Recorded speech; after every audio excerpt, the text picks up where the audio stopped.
Hello, and welcome to Real Person Reviews.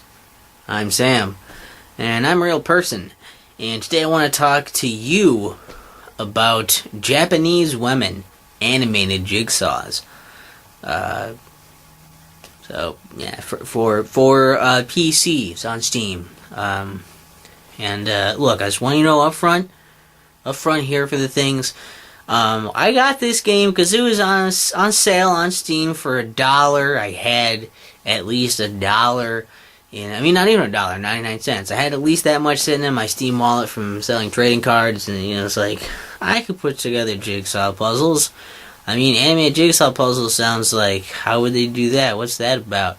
Also, it mainly jumped out at me because it said Japanese women, so I was like, I'm interested, and that's how I came upon this thing. But we'll see what that entails in this review. But if you'd rather just read a review about this, where I probably word things better and don't mess up and miss things like this one is bound to do, you can check out the link in the description to see the written version. You can do that before, you can do that after. You can do that instead of the video review. That's fine. Whatever is cool for you, I'm okay with that. Alright, let's just, I think that's everything. Let's go into this fucking. So, as the title would suggest, the main thing of this game is you're putting together jigsaw puzzles. But the animated part is that all the pictures that you're putting together are actually kind of like GIFs. They're just animated images. So all of basically all the little pieces also have little moving parts on them based on the movement of the actual full picture. There's a little sample thing you look at in the corner to be like a reference of what's moving and where and whatnot. So you still have that for reference. You click and drag stuff into the puzzle area, and you can place stuff there. And if it's in the right spot, it'll snap into place. You got to be pretty close to where it is for it to snap into there. Otherwise, it won't. You can also bring in pieces down there and connect them and keep moving them around until you find where they fit. If you connect pieces, there's no way to disconnect them. Then they're stuck within the puzzle area. You can't take them out of the puzzle area at that point. There's also a space off to the right of the puzzle area where you can put pieces down there to save them. And that's because the rest of the area on the top is where you put mods. All the rest of the pieces are just up there. And so whenever there's a button you can hit, that's a sort and scramble button. So whenever you hit that, it affects all the chips that are, all the pieces that are on the top. And when you hit sort, it puts them into two different piles, one for all of the edge pieces and one for all of the inside pieces, the other ones. And then just to make it easier for you to find the edge pieces, basically. And then it's when you hit scramble, it just randomly throws the rest of the pieces up there, all across up there, randomly. And it doesn't affect anything that's already on the puzzle area or on that holding area. That's essentially the things to that. There's also a timer that tells you how long you've been doing it. If you leave the puzzle, you can come back to it later and it'll save your progress unless you hit restart or start the puzzle again from the select menu. You can turn sounds on and off. There's 3 different things for background music or off. You can do it in windowed mode or full screen. What else?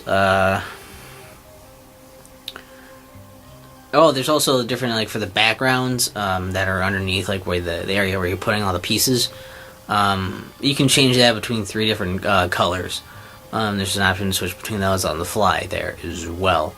And whenever you complete a puzzle, you unlock into the gallery, so you can just go look at the image whenever you want. There are 10 puzzles, and each of them have 3 different variants. There's a 60-piece variant, a 240-piece variant, and a 350-piece variant for all of them. In the first column of 3 puzzles, you start by doing a 60. If you beat them, then it unlocks the one to the right of the one you've beaten. And in that next column, and also unlocks the ability to do the 240-piece variant of that puzzle. Then for the second column, they're all 240 pieces.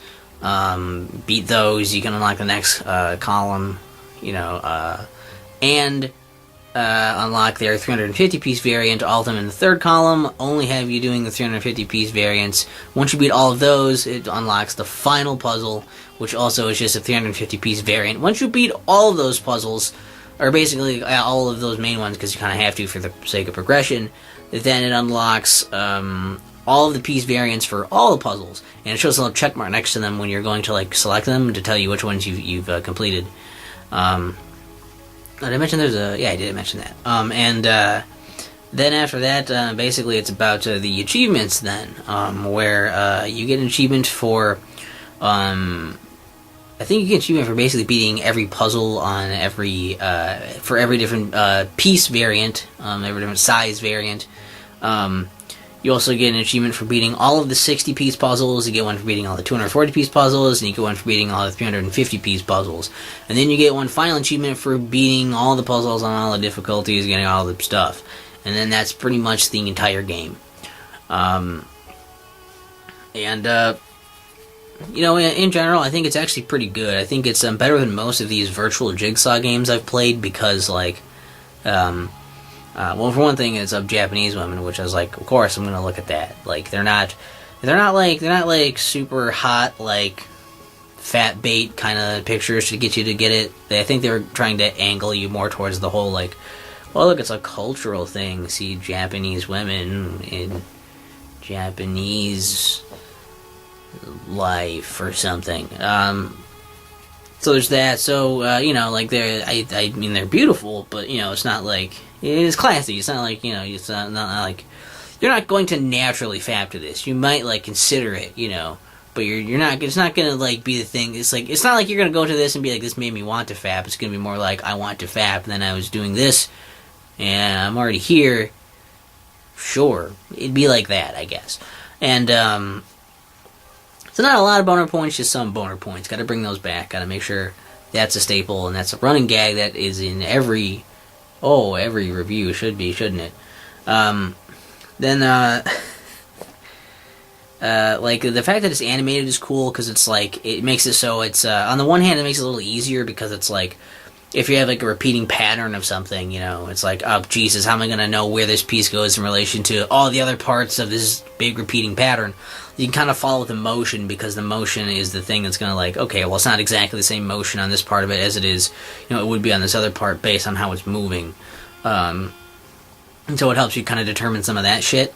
At the same time, also, you have to kind of think about what part of the loop the thing is in, and so you're okay, well, it's in this part of the cycle, so I should put the piece, here, based on what it looks like right now. You can't just be okay, this is what the piece looks like, and where should this go on these other pieces? It's not still, so, it's it's like that, I guess. It can add it can be a bit of a help and a bit of an extra challenge as well. I also like that it just takes advantage of the fact that it is a video game in this sense. It's not just virtually putting together, a still image that you could do with an actual jigsaw puzzle, and that would be more fun. It's also utilizing the fact that you have this video, and so stuff's moving, and it's doing that, and doing some things that you couldn't necessarily do, with a normal jigsaw puzzle, because some of the other stuff, it's are convenient to have, but it's you don't necessarily need a thing to sort out the pieces, which was super helpful though. That I think was super helpful for me, to be able to sort out all pieces, and it's okay, not the headache of trying to find all the edge pieces and all the other shit. They're just, here's all the edge pieces, put them where they go, and now try to find out where these other pieces go. There's enough leeway where it's you don't have to necessarily be pixel perfect on placing your pieces, but you have to be pretty close. You can't just throw a piece around and it's going to magnet towards where it's supposed to go. You have to get it pretty close to there. Sometimes you'll get it pretty much on that spot and you'll feel like you tried it, but because you didn't commit to that spot, exactly enough, it won't go there. And so you have to kind of know where the piece is going to go. And I think that's nice so it doesn't break the challenge of it, but you can kind of flail around if you're really desperate to try and find it. I want a piece to go anywhere, and just start clicking around in all the available space. And the scramble button actually was kind of nice too, because like sometimes I would just go and toggle that and just to rearrange the shit. And it's like now different stuff is like, you know, uncovered that was actually covered up before by other pieces that got buried, and then it's like it just is a nice refresh for my eyes and to look at stuff again. It's just kind of nice. The changing the backgrounds is okay, I guess too. Sometimes it helps things pop a little bit. Yeah, the music was cool. I thought the music was cool when I had it on. Sound effects are good for placing stuff. I like that you can connect the pieces too and move those around, and like then again, that's just super helpful because like that's also a pain in the ass to do with a real puzzle when you have it in the area. But it's like you put the pieces together and like cool. Like I can move these around here and like. Even though they're not set in stone yet, I can at least have these and how they're connected, and I know, you know, if these go anywhere, they have to go there in this order. The side space to hold stuff also is kind of nice for stuff where it's like you don't know where it goes yet, but it's not connected to anything else. You can't connect them in the side area either, because when stuff is connected, you can't take it off the puzzle. But like it's like, okay, well, let's put the stuff over here, because like it doesn't go anywhere here yet, but I feel like it should go somewhere here. And so I don't want it in that space as if it is locked in, because they all look the same whether they're locked in or not. You just can't move them when they're locked in, so that's kind of where that space comes in handy. Yeah, I mean, like those are probably the main things. Those are just kind of nice little things to add to it to make it a fun time. But you know, it's got some issues like. It is a little annoying that you can't pull the connected stuff or disconnect them to pull them off of the puzzle. So sometimes the things you have put together, you have to remember that this is together but not in place yet, and so remember to keep moving it around every once in a while to find where it goes and not forget that it is in place. So that was a little strange. You should at least be able to put it over to the holding area, I feel like, and connect stuff in the holding area. It would be nice to have that luxury to then move over into the puzzle when you want to. I also think the progression of it is stupid, where it's like, you know, I wish I would have just either had everything, a few solutions to the issue with that, because like, I mean, doing the same puzzle 3 times sucks, right? I'd rather just have, flat out 30 unique puzzles to do, and have them each have one size variant. Or maybe less puzzles even with one size variant. Like, even if they just had these base 10 and just went, first column's 60, second column's 240, the last ones are all 350. That would have been fine. I mean, like, you unlock the gallery, and once the gallery is unlocked, it's like, it doesn't matter, because once you have all those pictures unlocked, you beat all those puzzles, so you can just go into any of those puzzles again, and then hit the sample image and look there if you wanted to. It's not like it's that great of a thing to have the gallery there. When you can access that shit easily whenever. And yeah, like playing the same puzzles 3 times is just not that enticing to me. I think it just gets boring and repetitive. The different pieces is still kind of like what I guess it's slightly more challenging, I guess, but it's not as fun the next time you do it because you kind of know where stuff goes already. And so that really soured my experience a bit there. They also it's like even just having all unique puzzles, having them with the set difficulties, or at the very least have all the puzzles open at the beginning, and just have all of the size variants open right from the get go, so then you don't have to worry about that shit, you know. I don't know. The music was really loud. There's no like slider to adjust it. Even at minimum, it was kind of loud, so I had it off most of the time. Some of the pictures also are kind of like, a few of them are just like, here's like someone facing away from the camera. Here's a leg and a arm in water. I was like, fucking don't.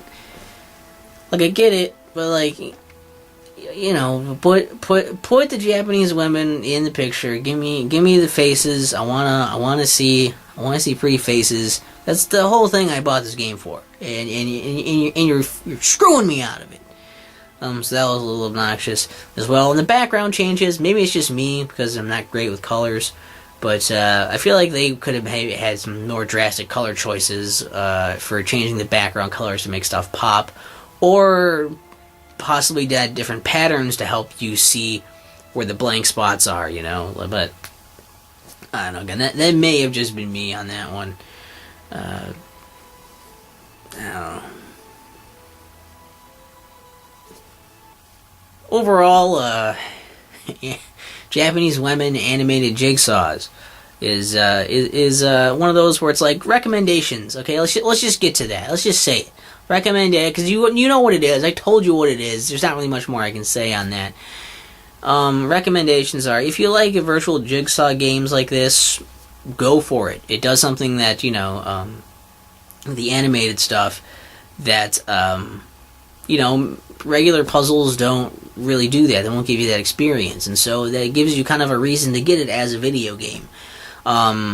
So if you like doing that, if you like gawking at Japanese women, which I do, those are both good things for you to check out. It's a decent title in that subgenre of puzzle game, and the only thing I would say is get it on sale because it is $10 right now. And if you get it on sale, I got it for like $1 on sale, and I think at most maybe like $3. I'm thinking is what you want to pay for it, because it's very repetitive. There's not that many pictures. It's not that amazing of a thing. It's just decent for the subgenre that it's in, and so that's really all I can say for that. Is just if you're that interested, even wait for the sale, because if you don't wait for a sale, you're either just too impatient. Or you're just setting yourself up for disappointment, just I don't know. That would be where I would land on that. What do you guys think of it? If you've played it, or if you're looking at this, what do you think? What do you think of what you were seeing of the game, not of me? What do you think of the game? Because boy, no one's gonna be nice about what they think of me. If you know any of other jigsaw puzzle games that are good like this on Steam or whatever, on a game platform, let me know about that in the comments. Some of your favorite virtual jigsaw puzzle games, or do you prefer to just put together an actual fucking jigsaw puzzle? I mean, I usually do, but these are things you can sit down and finish. I mean, I wouldn't recommend bothering to complete this, but doing all the puzzles once, it can be fun sometimes. I don't know. It's a thing. Leave stuff in the comments if you want, I guess. And if you know of other games that are have Japanese women in them, or just Asian women in general, shoot those my way. You might just see them show up here, because man, I just wanted to try this game out to see what the fuck it was, and then all of a sudden I was like, I'll just finish it then, because there's no reason I can't finish it. It's just gonna take time, and it took more time than I thought it would. And now this review is too long because I rambled so long, and now everybody who's going to the thing is like, too long, didn't watch. Make your videos 2 minutes long, asshole. Make your videos fucking way shorter than the games you're playing, because I don't have time to watch your fucking review, but I'm gonna pretend like that's the reason why I'm mad, not that I don't have time to play the games anyways, which would make the review worthless to me as someone who's never going to be able to play the game. That kind of went off the rails there, but if you are still here and you're not one of those fuckers, you wouldn't be. You wouldn't be. Unless you scrolled over to the end, you wouldn't be one of those fuckers, because you sat through the whole review. And once again, the written review is in the description if you want to see it at this point. So yeah, stuff in the comments if you want, and do all the other things, other buttons, whatever buttons YouTube has on it now. You can click whichever ones are appropriate with how you feel and what you would like to do moving forward.